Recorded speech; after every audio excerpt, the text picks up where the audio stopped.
All right, let's get started. This purpose of this video is to introduce you to the critical thinking course and what we'll be doing in this version of it. I'll be taking critical thinking, condensing it, and kind of trying to pull out the highlights of it to make this an online supplement extension of your learning for calculus for those of you that are not taking the AP test. This video will contain two parts. The first part will be introducing you to critical thinking and what I hope you'll get out of it. And then the second part will be Mental Model Monday, which is something we do every Monday in critical thinking. So we'll do the first mental model, and that'll be the day. In the future, I think we're going to do Zoom calls. We'll do live lessons, and then I'll record those lessons and then upload those for those of you that can't attend.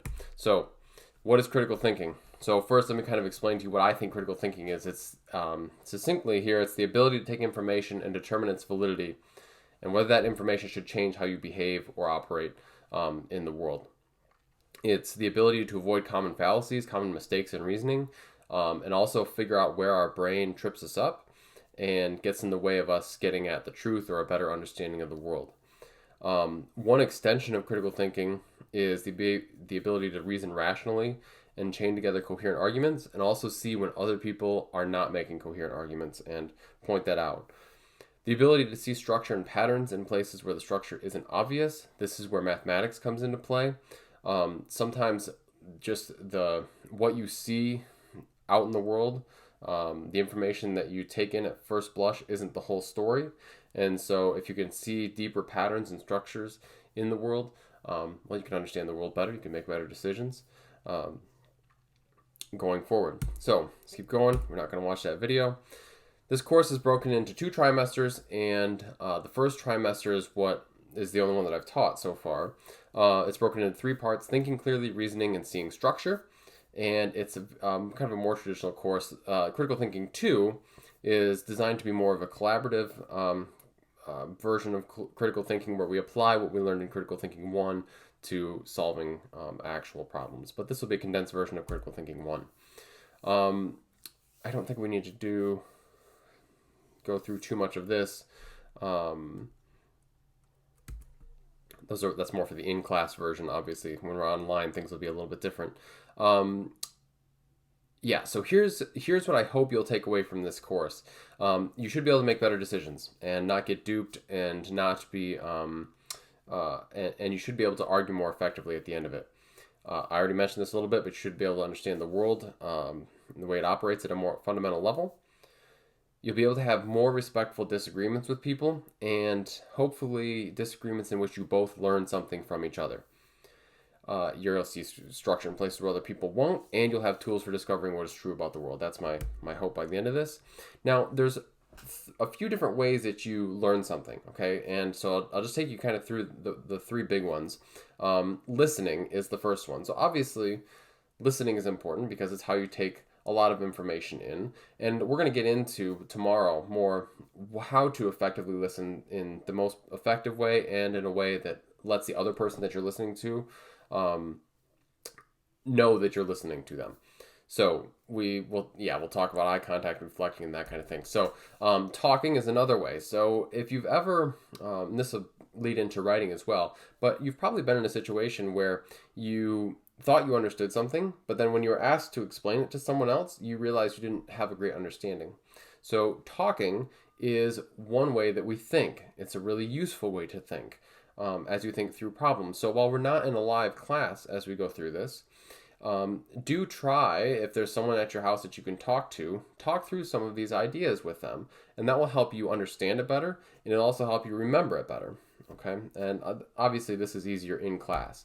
And something that I think gets overlooked quite frequently is how important writing is for the learning process. So writing is a good way to offload your brain. It's very similar to talking in the sense that it helps you. You might think you understand something, but when you're forced to write it, you're forced to articulate it in a better way, in a way that makes sense, not just to you, but maybe even to other people. It forces you to put together coherent thoughts and sentences. So you'll have sort of this vague understanding in your mind, but then you'll realize that when you actually go to try and write it, you won't. It becomes much more clear. and your understanding of it gets crisper and better. And it gives you some time to think and really understand your ideas, and then follow the chains of logic. The things that you think you understood, think you knew, may not turn out to be the case once you're forced to kind of articulate the argument. So, real quick on the course outline, we'll talk about behavior psychology. You can kind of ignore the weeks off to the right because this is going to be condensed. So we'll talk about behavior psychology. That's the idea that, from my perspective, it's the idea of understanding your brain in such a way that you know how your brain's going to trip you up so that you don't misunderstand what's going on in interactions with other people or in the world or whatever. Reasoning and logic, we'll spend a little bit of time on that. We'll talk about reasoning with prob and stats. We'll probably even throw in some logarithmic and exponential reasoning, given the current status of the world. We'll talk a little bit about game theory and decision theory, which I think is a really useful tool to understand how the world works. It's not game theory like board games. It's game theory, which is the theory of interactions between people and between different entities. And then we'll do a little bit with graph theory, and then that'll probably be it for us. Every week we will do Mental Model Mondays and Thinking Tools Thursdays. We're also, I'll talk about that later. So that's what the course looks like. So now we're going to go into Mental Model Monday. All right, our first Mental Model Monday. First, before we get into it, let's talk briefly about what Mental Model Monday is all about. Mental models are frameworks, or models, I guess, for understanding the world. And the more models that you kind of have to analyze the world, the easier it is to look at a situation that seems complex and distill it down to its more essential parts. It's easier to identify errors in people's reasoning. It's easier to see structure where there doesn't seem to be structure. And it can just overall help you make better decisions. The more models you have that you can use effectively, the better, more clear you'll be able to think. So I adapted these from a website called Farnham Street, and it's linked in the presentation. But if you just Google Farnham Street, it'll show up. They have, I think, over 100 on the one document that's linked throughout this presentation. So the first mental model we're going to talk about is the map is not the territory. So first, think about a physical map of the state of Michigan, let's say. All right, you open the map, you see all of the cities, you see the roads, and that kind of is, let's assume it's a road map. You see the roads, you see the cities, you can figure out how far away cities are from each other by road, and that kind of thing. This is pretty clearly an abstraction, right? It's clearly not the territory, which would be the state of Michigan. If for a map to perfectly reflect the reality of the state of Michigan, for it to perfectly reflect the territory of Michigan, it would have to be the size of Michigan. By shrinking it down smaller, we create an abstraction, but in doing so, we delete a lot of the information from the map. And especially, think of sticking with Michigan, we could have a road map, like I mentioned before, but you could also have a topographical map, which would look much different and would sacrifice a lot of road information, but for elevation information. So different maps have different uses in different contexts. So maps are fantastic for this reason, because we don't want to map the size of Michigan, especially if we just want to know what the roads are like, right? And where the roads go. We want a smaller map. We want a map that we can hold, and we want a map that tells us the roads. Or if it's a topographical map, we want a map that shows us the elevation. Okay, but these inherently have limitations. Okay, so we can extend this idea of a map to things that are not just like physical maps, like a map of Michigan. There are different types of maps. So like another type of map might be a mathematical model. So a mathematical model models a situation. You put in certain inputs, and then it computes and gives you outputs. And a mathematical model can be really useful for making predictions or understanding different scientific different situations in science. They're incredibly useful, but they also have limitations. For instance, if you take the Pythagorean theorem, this is if you have a right triangle, then the two legs squared added together, the sum of the two legs length added together, is equal to the third side squared. Okay? This is fantastic, unless you're on a curved surface. So your map is the Pythagorean theorem. It seems like it's going to be seems like a super useful tool, and it is. It works out on flat surfaces. But as soon as you put that triangle on a sphere, let's say, then the Pythagorean theorem breaks down. Okay, so scientific theories are also maps.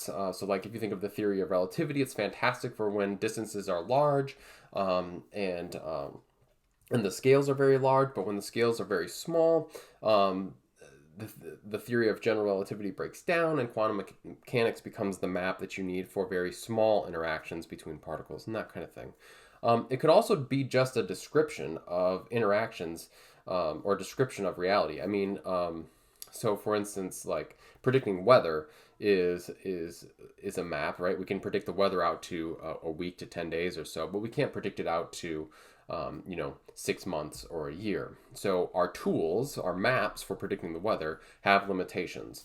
Okay. And so obviously maps are necessary. They're super useful and they help us process reality. So we don't need to take in all of the data for all of the terrain of the state of Michigan, right? If we just need the roads, we can just look at the road map and it's distilled down to the important information.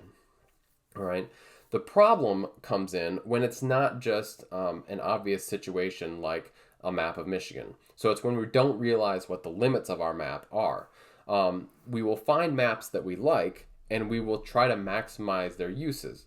So if we have lots of maps, or if we have just a few maps that we really like, that we really understand well, we will try to apply them in certain situations.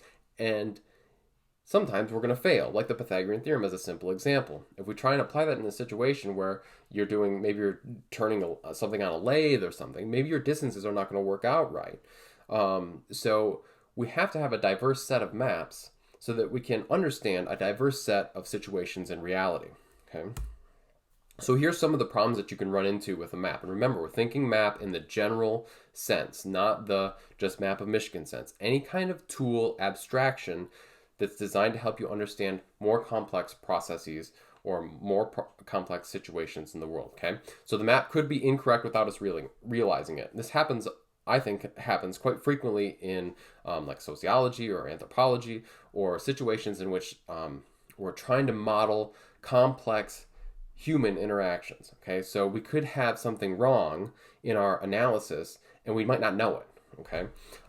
Some information gets deleted to reduce the territory to the actual map, and this is it's a feature, right? This is what we want, but it can also be a problem because that information that gets deleted might be useful. So for instance, when we create a roadmap at one point in time, and then there's road construction and an intersection changes or something, and that's not reflected in that map that was created, that's a problem.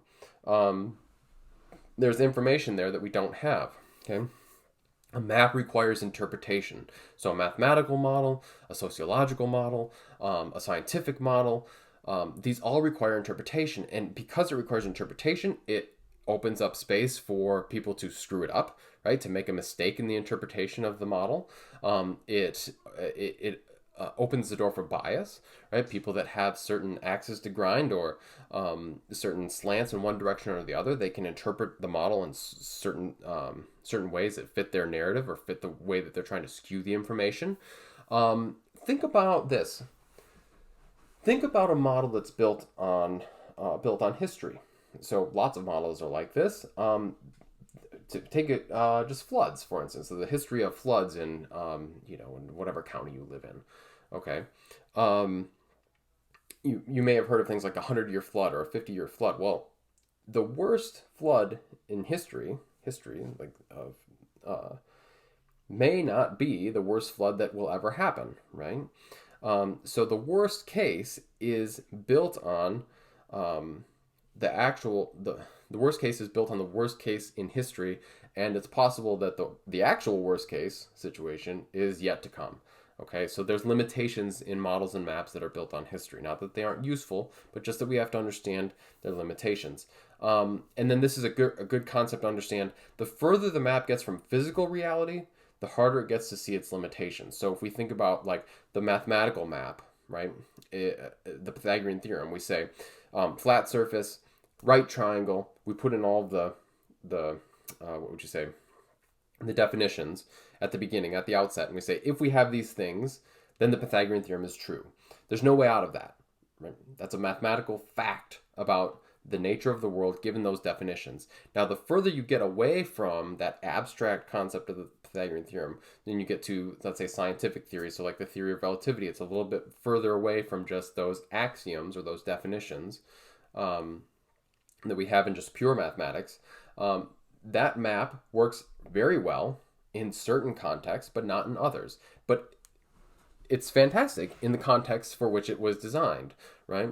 If we get more abstract, so we get to like the societal level, or like the situation we're in right now, where we're trying to predict how this disease is going to spread throughout society, it gets harder and harder to see its limitations, and the map is going to have more limitations the more complex the situation is.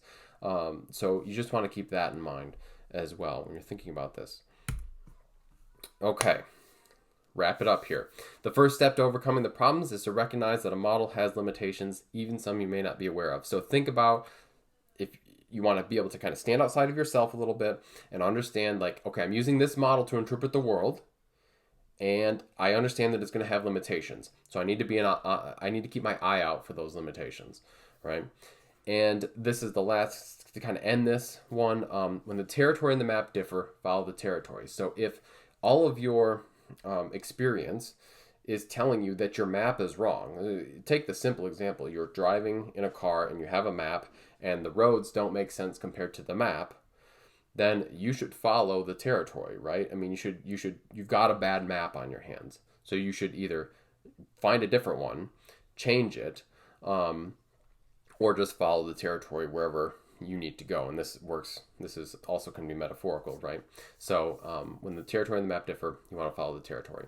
If you have any questions about this lesson or anything, then shoot me a message, or we'll chat in the next Zoom call, and you can bring it up then. But otherwise, that's the first Mental Model Monday.